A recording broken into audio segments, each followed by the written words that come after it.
अक्सर आप लोगों ने अपने नाना नानी से, अपने दादा दादी से बहुत सारे किस्से, बहुत सारी कहानियाँ सुन रखी होंगी।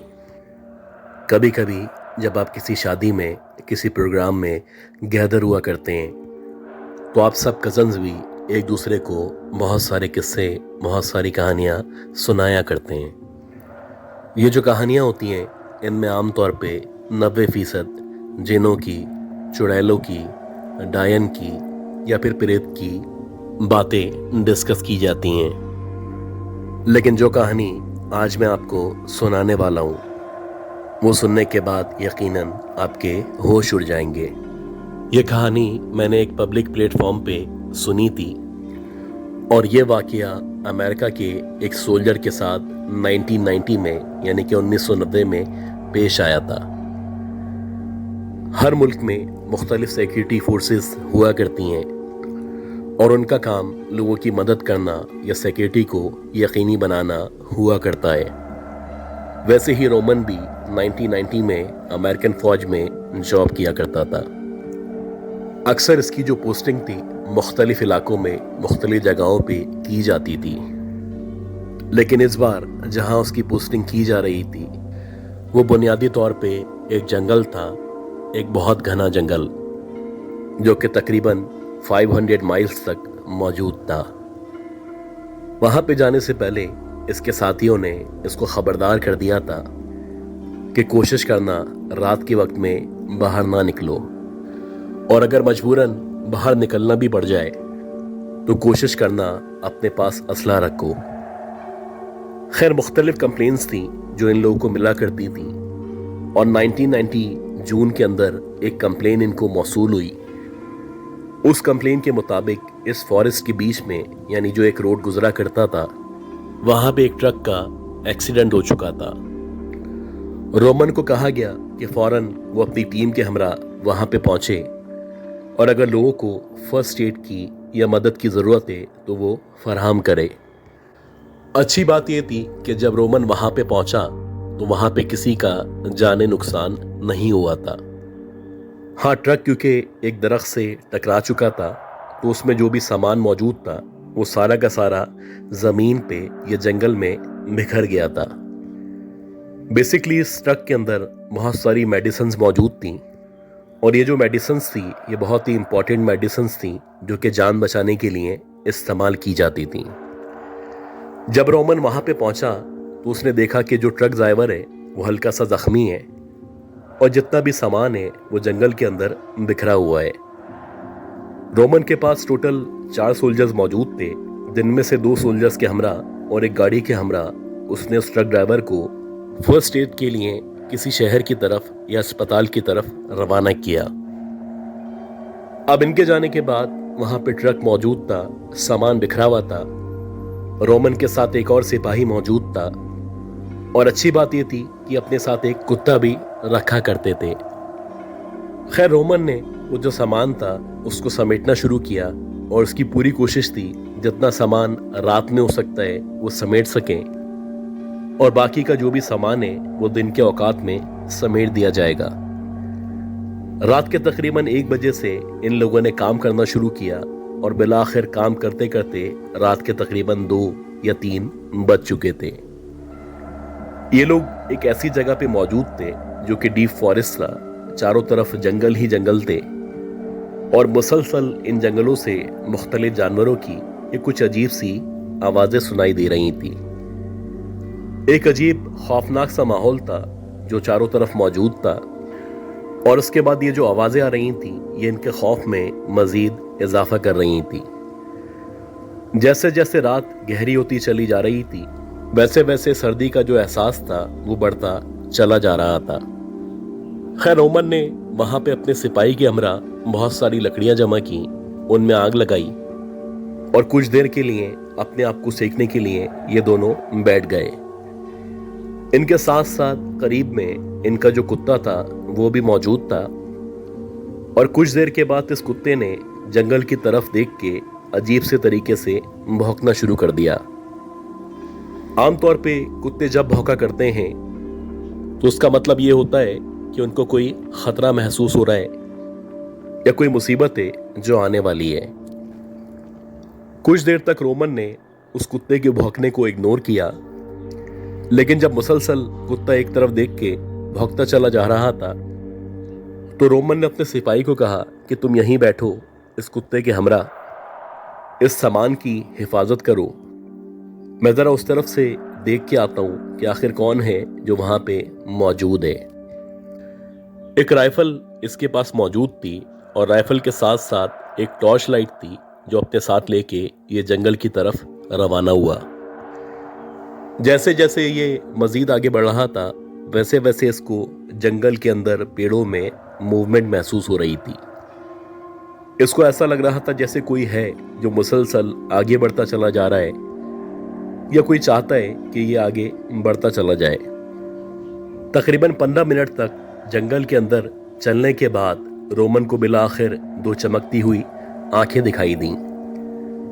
जंगलों के दरमियान इस अंधेरे में ये आंखें लाल शोलों की तरह न सिर्फ चमक रही थीं बल्कि फिजा के अंदर तकरीबन 9 या 10 फीट के फासले पे मौजूद थीं। और ये इस बात की निशानदही थी कि जो भी शख्स वहां पे मौजूद है उसका जो कद है वो 9 से 10 फीट के दरमियान है। अब जैसे ही उन आंखों को फॉलो करते करते जब इसने टॉर्च लाइट उन आंखों की तरफ मारी तो रोमन बताता है कि उसने कुछ अजीब सी मखलूक थी जिसको अपने सामने खड़ा हुआ देखा। उसने देखा कि तकरीबन 10 या 11 फीट का एक अजीब सा कोई वजूद है जो उसके सामने मौजूद है, जिसकी जो शक्ल है वो बकरी की तरह है जबकि उसका जो बाकी जिस्म है वो इंसान की तरह है। और ये इस कदर पतला जिस्म है, ऐसा लग रहा है जैसे कोई दरख्त है या दरख्तनुमा कोई चीज है जिसको इंसान का रूप दे दिया गया हो। अभी जबकि वो इस मखलूक पे गौर कर ही रहा था एकदम से वो जो मखलूक थी वो इसकी तरफ बढ़ने लगी। जैसे जैसे वो मखलूक इसकी तरफ बढ़ रही थी वैसे वैसे इसको अंदाजा हो चुका था कि अब इसका बचना या यहाँ से वापस जाना नामुमकिन है। बहरहाल ये दबे कदमों एकदम से पीछे पलटा और जैसे ही ये पीछे पलटा तो रोमन ने पलटते पलटते देखा कि वो जो भी मखलूक थी उसने एकदम से अपनी जबान को बाहर की तरफ निकाला और जैसे ही उसकी जबान बाहर की तरफ आई तो उसकी जबान से बहुत सारा खून था जो जमीन पे गिरा। बज़ाहिर देखने से ऐसा लग रहा था ये जो मखलूक है जो कि इसके सामने मौजूद है ये अभी कुछ देर पहले किसी का खून पी के या किसी को खा के यहाँ पे आके खड़ी हुई है। इसी दौरानिये में रोमन को एकदम से याद आया कि उसने गए वक्तों में अपने अफसरान से या करीब जवार के लोगों से एक मखलूक के बारे में सुन रखा था और उसके बारे में यही कहा जाता था कि वो जंगलों में नजर आती है, उसका जो सर है वो बकरे की तरह हुआ करता है जबकि उसका जो बाकी जिस्म है वो इंसानों की तरह हुआ करता है और उस मखलूक को विंडिगो का नाम दिया जाता है। अब जबकि ये मुड़ चुका था तो इसकी पूरी कोशिश थी कि किसी भी तरह यहाँ से भाग के उस जगह आ सके जहाँ पे इसका एक और सिपाही और कुत्ता मौजूद है या जहाँ पे ट्रक का एक्सीडेंट हुआ था। रोमन बताता है कि मैं जैसे तैसे अपने तौर पे भरपूर तरीके से तेज रफ्तारी से न सिर्फ भाग रहा था बल्कि अपने आप को बचाने की भरपूर कोशिश कर रहा था। हालांकि मुझे यकीन था कि मेरा इस मखलूक से बचना या इसके चुंगल से बच के निकलना तकरीबन नामुमकिन है। और ऐसे ही हुआ कि जैसे ही इसने भागना शुरू किया तो वो जो मखलूक थी जिसे विंडिगो कहा जाता है वो ना सिर्फ इसके पीछे भागी बल्कि वो इस कदर तेज रफ्तारी से भागी कि ऐसा लगने लगा कि कुछ सेकंड्स के अंदर अंदर ही रोमन को वो पकड़ लेगी और ना सिर्फ पकड़ लेगी बल्कि इसके जिस्म को टुकड़े टुकड़े करके इसको खा जाएगी। जैसे ही रोमन को एहसास हुआ कि ये जो विंडिगो है ये इसके बिल्कुल पीछे पहुंच चुका है तो एकदम से एक फायर हुआ और जैसे ही फायर हुआ तो ऐसा लगा जैसे इसकी जान में जान आई है और उसने रुक के पलट के पीछे की तरफ देखा। अब जैसे ही इसने पलट के पीछे की तरफ देखा तो वही विंडिगो जो इसकी जान लेने के लिए इसके पीछे लगा था उसको बाकायदा एक गोली लग चुकी थी और ये जो गोली लगी थी ये उसके साथी ने ही, यानी रोमन के साथी ने उस विंडिगो को मारी थी। खैर, जैसे ही रोमन के साथी ने विंडिगो को गोली मारी तो ये जो मखलूक थी ये एकदम से वापस पलटी और देखते ही देखते इस डीप फॉरेस्ट में, इस अंधेरे जंगल में गायब हो गई। अगर उस दिन रोमन का साथी वहां पे मौजूद नहीं होता और उसने विंडिगो पे गोली नहीं मारी होती तो हो सकता है कि रोमन भी इस दुनिया में मौजूद नहीं होता।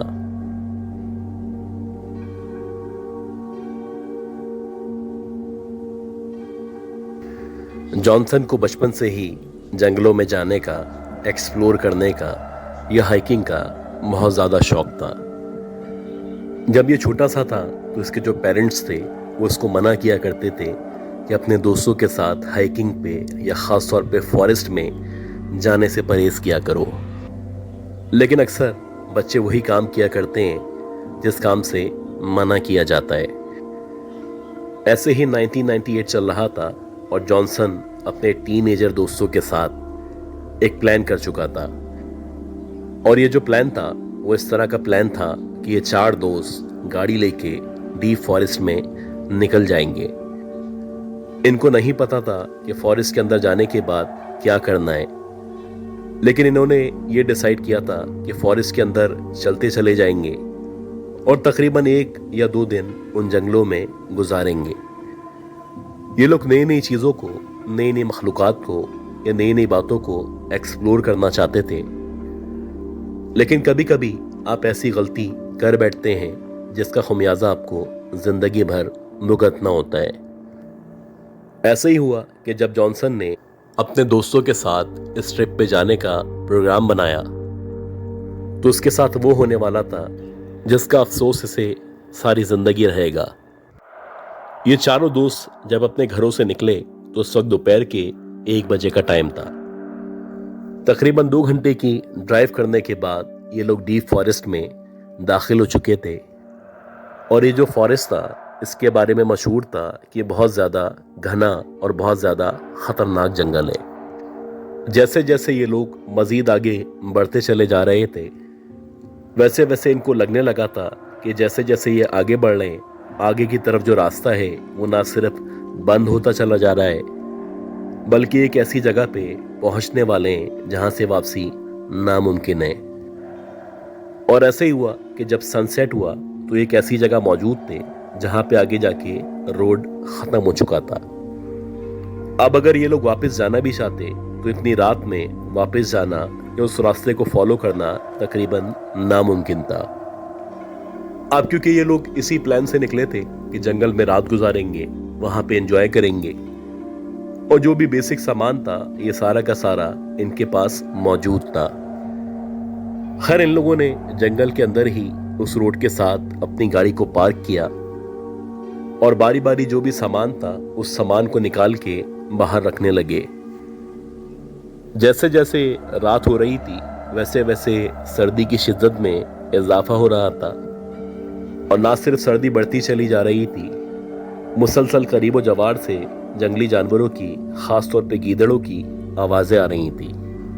बहरहाल इन लोगों ने कुछ सामान वगैरह निकाला और उसके बाद 2 दोस्त लकड़ी की तलाश में अंदर की तरफ जाने लगे। ये चाहते थे कि कुछ इस तरह की लकड़ियां मिल जाएं जिन पे आग लगा दी जाए और अगर उन पे आग लग जाती है तो पूरी रात गुजारना या यहाँ पे बैठना बहुत ही आसान हो जाएगा।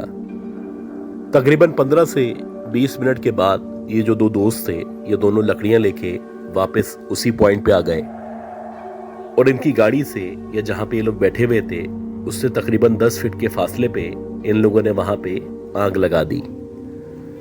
आग लगाने के बाद सबसे पहले इन लोगों ने खाना खाना शुरू किया और ये लोग चाहते थे कि खाना खाने के बाद यहाँ पे थोड़ा सा गाने वगैरह गाएंगे और इस जगह को, इस पिकनिक को एंजॉय करेंगे।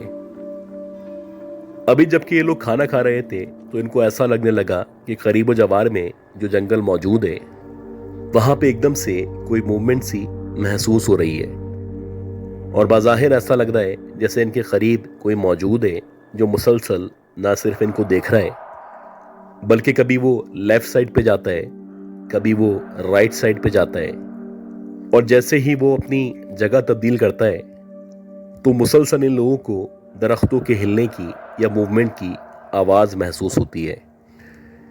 ये जो मूवमेंट थी ना सिर्फ जॉनसन को बल्कि जितने भी दोस्त थे सारे के सारे दोस्तों को महसूस हो रही थी।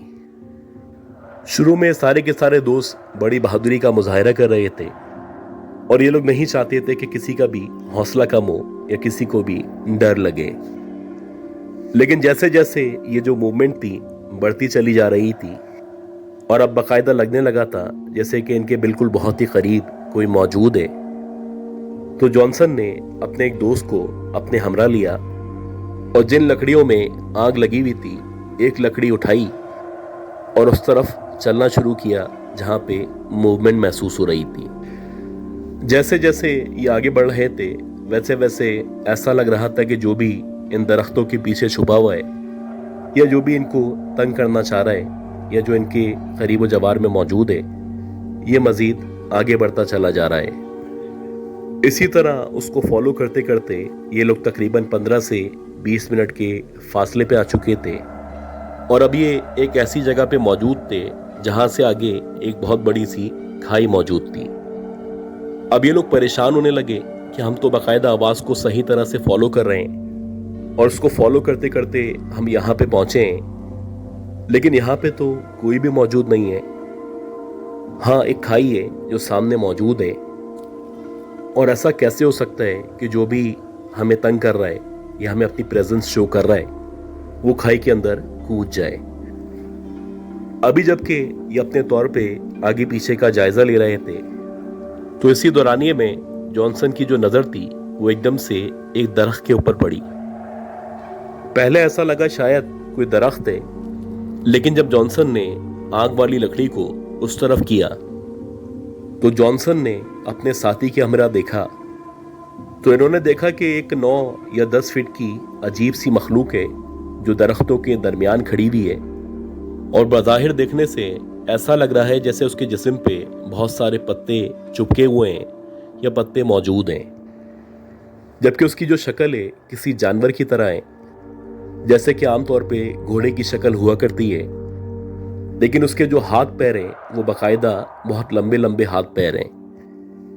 इसके साथ साथ उसकी जो आंखें हैं वो लाल शोलों की तरह ना सिर्फ चमक रही हैं बल्कि उसके चेहरे को देख के ऐसा लग रहा है जैसे वो जो मखलूक है वो इन दोनों पे हमला करने वाली है। अब जैसे ही जॉनसन ने इस मखलूक को देखा तो एकदम से पलटा और उसने अपने दोस्त को कहा कि जितना तेज हो सकता है यहां से भागना शुरू करो।